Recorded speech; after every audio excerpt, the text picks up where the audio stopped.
Ahoy there, Captain Benzie here, coming at you with another video from inside the Eve Echo's final test. Today I thought I'd do something a little bit different from my usual sort of combat ship fittings, and instead look at something a lot more industrial. So today we are looking at this absolute behemoth on screen now, which is a Minmatar Mammoth. This is an industrial ship, it is a transport ship, and we're going to talk about what this ship can do, what kind of things you'd mainly use it for, why you would skill into it, and why you might want to build one of these. Now, before we go in too deep on this one, of course, if you do enjoy the video or find it useful, let me know by hitting like on it. It does really help the channel. Subscribe for all things Eve Echoes and ding that notification bell so that you know when the next video goes live the moment that it does so. If you've got a particular question you want answered or a topic you think you'd like to see me cover, a ship you'd like to see me talk about, that kind of thing, let me know in the comment section below or come find me on social media. There's Twitter, Facebook, Instagram, loads of them across the bottom. Always happy to have a chat with folks. And of course the Catskull Cartel Discord. The public channels there are full of really friendly, helpful people who want to chat all things at Eve Echoes, so do come join us. That said as well, if you do want to really help support this channel, you can also head across to my Patreon and pledge to support the channel there. Every dollar really helps, and I'm always humbled when someone says that yes, actually, they are willing to part with some of their hard-earned cash to help keep this channel going. It really does help, and it really means a lot to me. So thank you so much to everyone who has already done so, and thank you to everyone who will do in future. Anyway, all that said and done, let's talk about the Minmatar Mammoth, what this ship is, what it does, and how it works. So if we look at the ship itself, it has two high slots, 2 medium slots, 3 low slots, and 2 of each rig type. Its roll bonus is +1 warp stability, which means you need at least 2 basic warp disruptors to lock it down, or 2 interdiction spheres, that kind of thing, or at least a strength 2.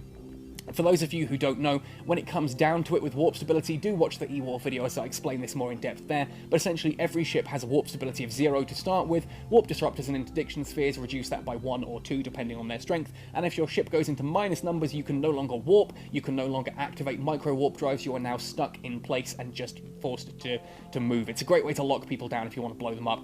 The Mammoth here, it's got +1 warp stability built in, which means it is just that little bit tougher to lock down. You're going to require either a strength 2 warp disruptor, which is pretty expensive, or at least 2 people to come along with strength 1 ones and knock it down that way. For its skill bonuses, if you have skills in Advanced Industrial Ship Defense upgrade, then you will get an additional 5% shield onto this for each of those levels. So 5 for standard, going into 25%, obviously, if you have that maxed. Don't know who that was. Advanced Industrial Ship Command, on the other hand, gives you a 5% increase to your ore hold capacity if you have skills in that. Now, obviously, I don't have skills in either of these because I've been going heavy into combat for this final test. Obviously, you've seen that in my video, so neither of these are taking effect for me, so we're looking at the ship in standard effect. But this does also showcase that you can do all of these things without skills. You don't necessarily have to have skills. Skills just make you better at the things that you're doing, but you don't need the skills in order to do them. Now, if we look across here as well, you can see the ship stats. Overall defense is okay, 6545, it's fairly sturdy. Flight velocity and warp speed are very slow. Power grid output and capacitor are pretty good for a ship this size. It then has a cargo hold capacity of 6,800 meters cubed, which is a sizable cargo hold. It's a little bit smaller than the Tyra, which we were all given, but it is a decent enough ship if you want to just relocate stuff. It then has an ore hold capacity of 14,000 meters cubed, which of course you can upgrade the size there. Industrial Ship Command bonus of +5% for each of those. If you have the 25% increase there, well, you do the math on that. That's an extra 3,500 meters cubed for having Advanced Industrial Ship right up there. So you can have basically 17,000 ore hold space, which is absolutely ginormous. Now, the whole point of an ore hold, if you haven't encountered one of these before, is that it's basically a specialised hold on your ship that can only carry ores. And by ores, we mean things like tritanium, noxium, that kind of thing. Not noxium and tritanium, the stuff that you find basically straight out of an asteroid. It is not the planetary processing stuff, so if you're looking for gleaming alloy and stuff like that, you will not be able to fit it in. So if I actually head down to a special hangar here we have, if I were to try and, for example, take some of the gleaming alloy here, move that down into right the way down, Mammoth cargo hold, let's tap into there, into the ore hold. It's going to give me an alert here that you cannot place an item of that type into that location in your Mammoth. The bay you're trying to access is specialized and can only handle certain types of items. Now, on the other hand, if I come out of all of this, let's try with tritanium. Does that qualify as an ore? Or is it just the raw ores themselves? No, that's the cargo hold. Sorry, tap the little arrow into the ore hold. Let's put up the maximum 14,000. Again, it's not allowed to move items that will cause a time lock, so I can't do that. But yes, you can move that across. It's just I'm trying to take so much that it's going to cause a time lock on the on the thing itself. So you can move things like titanium, pyrite, mexilon. You can move the basic ores themselves, like Veldspar and that kind of thing. What you can't move is planetary production, like gleaming alloy, sheen compound, lucent compound, reactive gas, that kind of thing. Those will not go in the ore hold.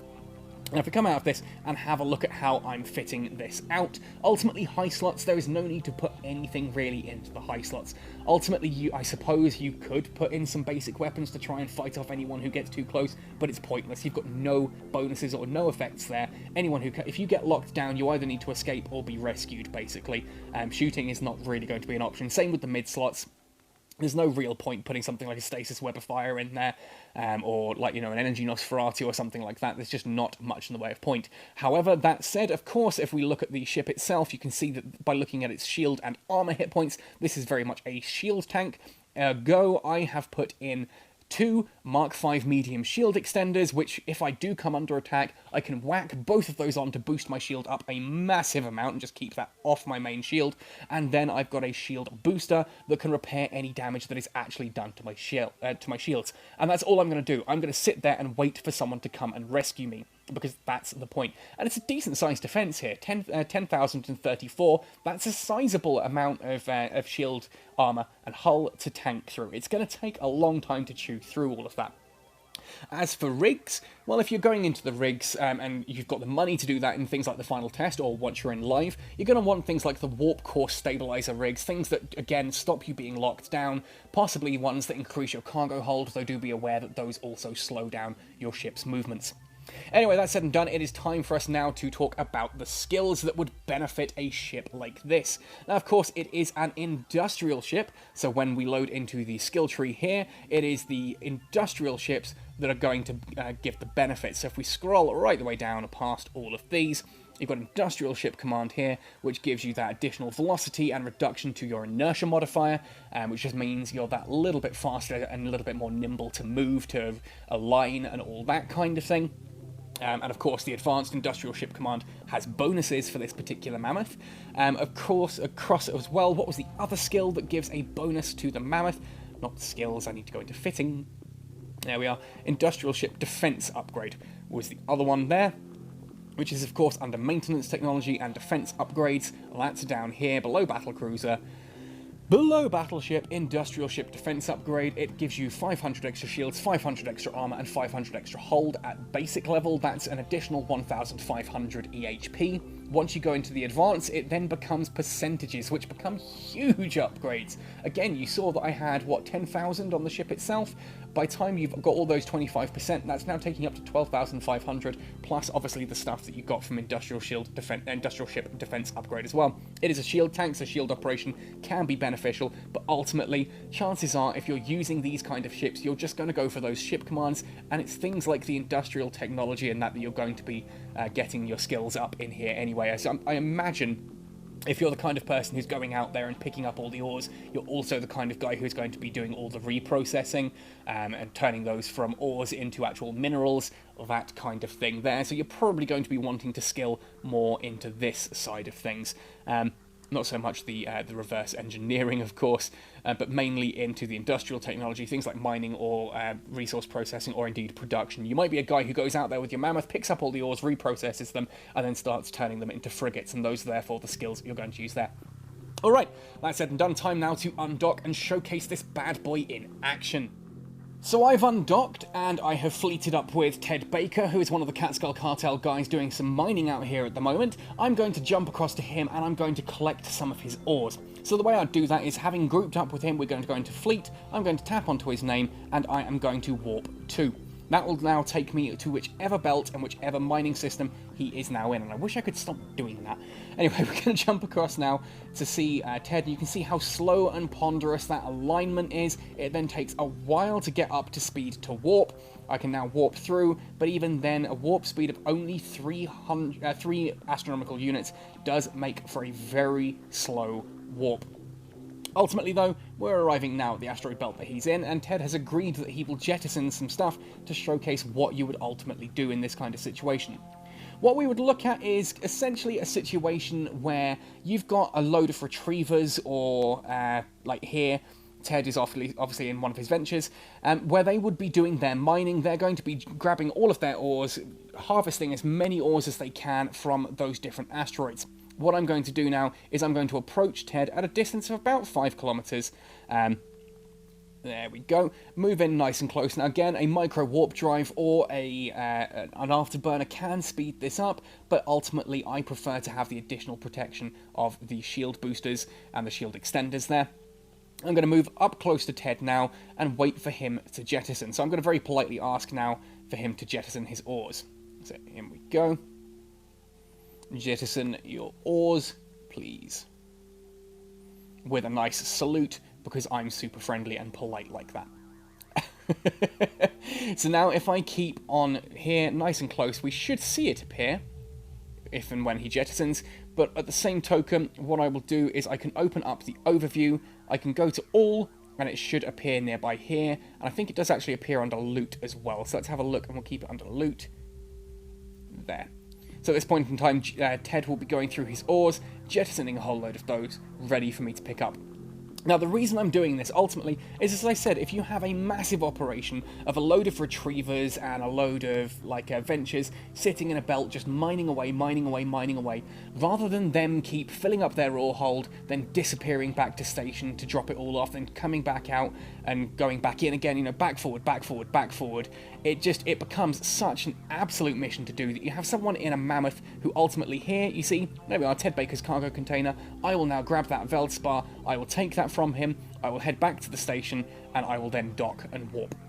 And that's ultimately the whole point of a ship like a Mammoth. You're going to have a load of people sitting out in a big belt, mining it for days, getting every bit of ore and that they can out of that belt, with retrievers, with ventures, with whatever is handy. They're going to fill up their ore holds quickly. Me in my Mammoth, I'm going to come out, grab those ores off them, so empty their hold. They can just sit in that belt and mine and fill that hold again. I can go back, I can drop that into the corporation hangar, where it is then there, ready for them to sell or use, or for me to sell and use, or whoever to sell and use. Maybe my job is just carting it backward and forward, I drop it in the corporation hangar, someone else then carts it out to market. I mean, heck, we're going to be using, obviously, these ores. These ores are stuff that we're going to use, we're going to reprocess, we're going to turn into ships, which we then move to market as well. But there are some people who perhaps actually will just sit there and go, you know what, I just want to, I want to mine a load of stuff, and then I'm going to sell it. And you might be the guy who picks up all of those ores and takes them straight to market. If this was an ITC rather than a Nullsec station,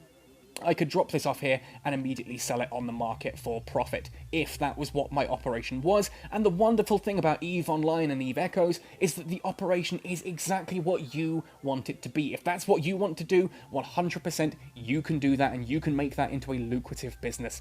Anyway, that just about wraps up everything that I want to say about this absolute behemoth of a ship. The Mammoth, it is one of the bigger ships that I actually have in my hold. It is bigger than a Hurricane, it's bigger than a Drake, it's a pretty sizable beast of a ship. And that's ultimately what it's for. I hope that's inspired some of you guys for an idea of, if you are looking into mining and industry, then perhaps this is the kind of ship that will fill that slot and that need for you. In a corporation like the Catskill Cartel, we are going to have situations where someone will be out there in a retriever just emptying a belt and jettisoning cans whilst the Mammoths grab those and bring them back. It's a nice, easy sort of like production line approach to mass strip mining, and it just makes things go so much faster and makes it even more lucrative. Anyway, as I said, I hope that's helped inspire you guys, or given you an understanding of what a Mammoth is for and what kind of crazy things you can do with it. Let me know if this is the kind of operation you're into down below in the comment section. Let me know what kind of stuff you'd like to see me cover in future videos. You know the drill by now, folks. Otherwise, happy sailing, and see you in New Eden.